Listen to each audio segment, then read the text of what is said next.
Ethan Cole had always been a man of quiet strength, though life had tested him more than most. At 45, with graying hair and calloused hands, he worked as a janitor in one of the tallest glass towers downtown. Every evening, after the well-dressed employees had left for their luxury apartments and expensive dinners, Ethan would begin his shift, pushing his mop and broom across polished marble floors. His uniform was faded, his shoes had holes he stuffed with cardboard, and his paycheck barely covered rent in his run-down apartment. Still, he showed up every night without complaint, because hard work was all he had left. Years ago, he had been a husband and a father, but his wife had walked out when poverty tightened its grip on their lives, and his daughter, his little girl with the laugh that could brighten any room, had been taken by illness he couldn't afford to fight. Since then, Ethan lived with the weight of grief, carrying it silently as he swept away the world's dust while his own heart remained heavy. Yet, there was a gentleness in him that hardship hadn't managed to destroy, a small flame of kindness that refused to die out. One cold evening, as Ethan scrubbed the lobby floor, his weary eyes caught sight of a small boy near the revolving doors. The boy couldn't have been more than 6, dressed in a neat little blazer and shiny shoes, his hair combed perfectly, a sure sign of wealth. He was kneeling on the marble tiles, drawing crooked shapes with a piece of sidewalk chalk, his cheeks glowing with the simple joy of creation. A woman who appeared to be his nanny scrolled through her phone nearby, barely glancing up as the boy played. Ethan paused for a moment, leaning on his mop, a faint smile tugging at his lips. Children always had that effect on him, they reminded him of his daughter, the way she used to laugh and scribble pictures for him on scrap paper he brought home from work. For a brief second, the memory warmed him, and he found himself watching the boy with a quiet tenderness. He knew he shouldn't linger, janitors weren't meant to be noticed. People in the building treated him like part of the furniture, invisible, someone who cleaned up messes but didn't matter. Still, his instincts, sharpened by years of hardship, made him pay attention. The boy's curious nature, the distracted nanny, and the busy street just outside the doors formed a picture in Ethan's mind that unsettled him. Life had taught him that danger rarely announced itself, it crept up in the most ordinary moments, striking when no one expected it. As he resumed mopping, he glanced at the boy again, his heart tightening with a protective urge he couldn't explain. Maybe it was the ghost of his daughter's memory whispering to him, or maybe it was simply the part of him that refused to stop caring, no matter how much life had beaten him down. Whatever it was, Ethan knew one thing, he couldn't look away. The evening outside the tower had grown darker, the streetlights flickering to life as cars honked impatiently in the distance. Ethan was wiping down the glass doors when a sound split the air, a sharp screech of tires, metal grinding against the curb. His heart jolted as he turned toward the noise, and in that instant, his worst fear came true. The little boy, curious about the commotion, had wandered past the revolving doors, stepping closer to the street. The nanny shouted, her phone tumbling from her hand, but panic rooted her to the spot.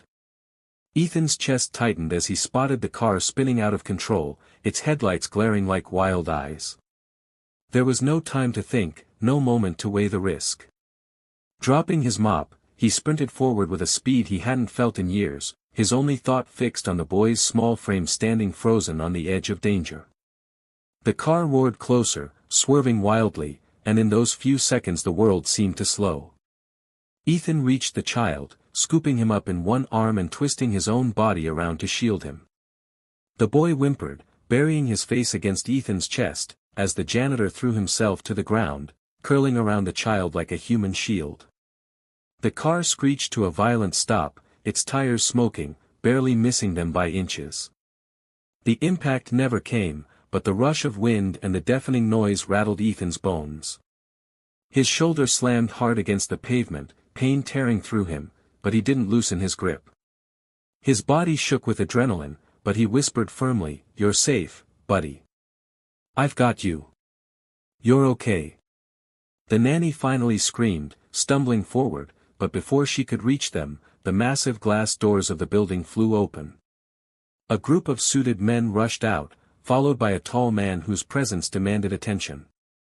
His face, usually hardened by years of command and authority, was pale with terror. It was Daniel Grayson, the CEO whose name was spoken with awe and envy in business circles, a man worth millions, feared by competitors and respected by allies. But at that moment, none of his wealth or power mattered. His eyes locked on the boy in Ethan's arms, and his heart nearly stopped. Jason. Daniel's voice cracked as he sprinted toward them, shoving past security. He dropped to his knees, pulling the boy from Ethan's protective hold and clutching him against his chest as if afraid he might vanish. "Are you hurt? Are you okay?" he asked over and over, his voice trembling in a way none of his employees had ever heard. The boy whimpered, shaking his head, but his tiny hand still clung to Ethan's sleeve. Daniel finally looked at the man who had shielded his son, his sharp eyes widening as recognition set in, not of the man himself, but of what he had done. A janitor, dressed in a faded uniform, bruised and scraped from the fall, had just risked his life to protect the child of a millionaire. And in that charged silence, wealth and status melted away, leaving only the raw truth: one man's courage had saved another man's world. Daniel Grayson was a man who prided himself on being unshakable. In the boardroom, he was ruthless; in the market, he was fearless. But kneeling on the cold marble floor with his son clinging to him, he felt something he hadn't felt in years: helplessness. His mind replayed the image over and over: his boy inches from disaster, and a stranger, a janitor no less, throwing himself into harm's way without hesitation. Daniel glanced up at Ethan, his expression a mix of disbelief and gratitude. "Why?" he asked, his voice unsteady, "why would you do that?" Ethan, still sitting on the floor, cradling his bruised shoulder, simply gave a small shrug. "Because he's a child," he said quietly. "Because he deserves to go home safe tonight." There was no self-praise, no demand for recognition, only simple truth. Security men fussed around them, one offering to call an ambulance for Ethan, but he waved them off with a weary smile. "I'm fine. Really. Just a scratch." He tried to stand, wincing as pain shot through his arm, but his dignity pushed him upright. Picking up the mop he had dropped moments earlier, he muttered, "I should get back to work." To him, the night wasn't about heroics, it was just another shift that needed finishing. But to Daniel, that humility cut deeper than any grand speech could have. Later that evening, when the chaos had settled and the boy was safely home, Daniel couldn't rest. He sat in his study, surrounded by polished oak shelves and expensive leather chairs, but none of it brought him comfort. All he could think of was the janitor's words, the worn lines on his face, and the way his son had clung to him as if he were the only safe place in the world. Daniel had built empires, bought companies, and signed deals worth millions, but in the face of true danger, all his wealth had been meaningless. It was Ethan, broke, overlooked, invisible Ethan, who had mattered most.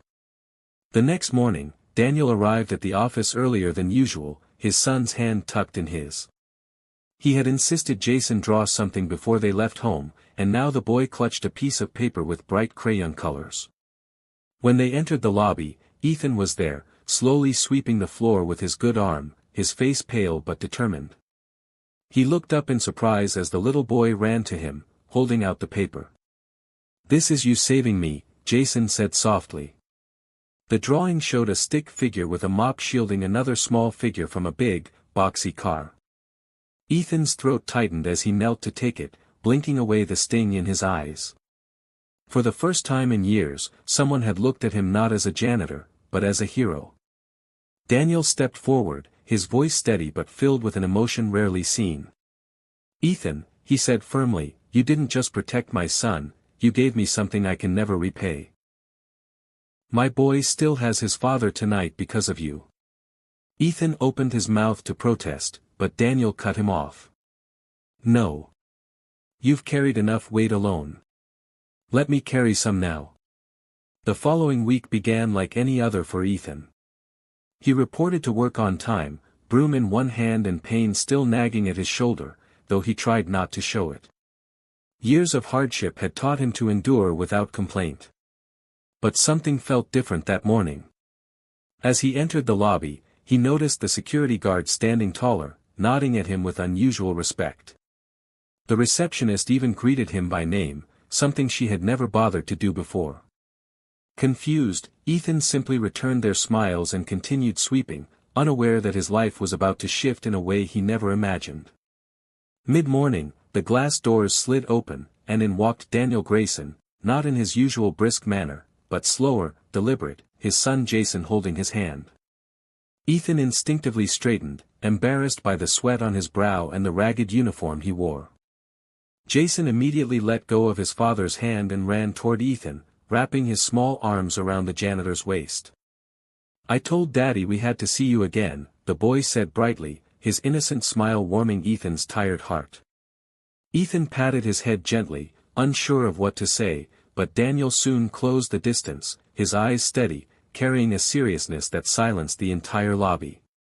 "Ethan," Daniel began, his voice clear but edged with emotion, "I've been thinking about what happened every moment since that night. You risked everything for my son, a boy you didn't even know. That's something I can never overlook." Ethan shifted uncomfortably, lowering his gaze. "I just did what anyone would have done," he murmured. But Daniel shook his head firmly. "No, not everyone would. Most people would freeze, or look away. You didn't. And that makes you a man I deeply respect." Ethan tried to wave it off, but Daniel pressed on. He revealed that he had already covered Ethan's medical expenses, ensuring his shoulder would heal properly. But more than that, he offered Ethan something life-changing, a stable position within his company, not as a janitor, but as a facilities supervisor with proper pay, benefits, and dignity. Ethan's mouth went dry, his hands trembling as he gripped the broom. "Sir, I don't know what to say," he stammered. Daniel placed a hand on his shoulder, his expression unwavering. "Say yes. Say you'll let me give back a fraction of what you gave me. You saved my world that night, Ethan. Let me help rebuild yours." Tears welled in Ethan's eyes, though he quickly blinked them away. For so long he had lived invisible, overlooked, carrying grief and poverty like chains. And now, here was a man who saw him not for his uniform, but for his heart. Jason tugged at Ethan's sleeve and whispered, "You're my hero." That was the moment Ethan's walls finally cracked. He nodded, voice low but certain. "All right. Yes. Thank you." From that day forward, Ethan's life began to change. He wasn't just the tired janitor anymore, he was a man recognized for his courage, a man whose quiet act of selflessness had bridged the gap between poverty and privilege. And as Daniel walked beside him, and Jason beamed up at him with admiration, Ethan realized something he hadn't felt in years: hope.